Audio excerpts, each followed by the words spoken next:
Položte ruku na opierku do pohodlnej polohy.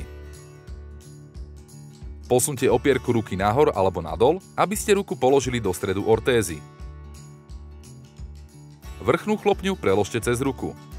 Dve bočné chlopne preložte cez vrchnú chlopňu a zaistite ich na mieste. Pripevnite si ortézu okolo zápestia. Existujú dve možnosti použitia ortézy na ruku, zápestie. S opierkou na ruku alebo bez nej, s izolačnými vrstvami na prsty alebo bez nich.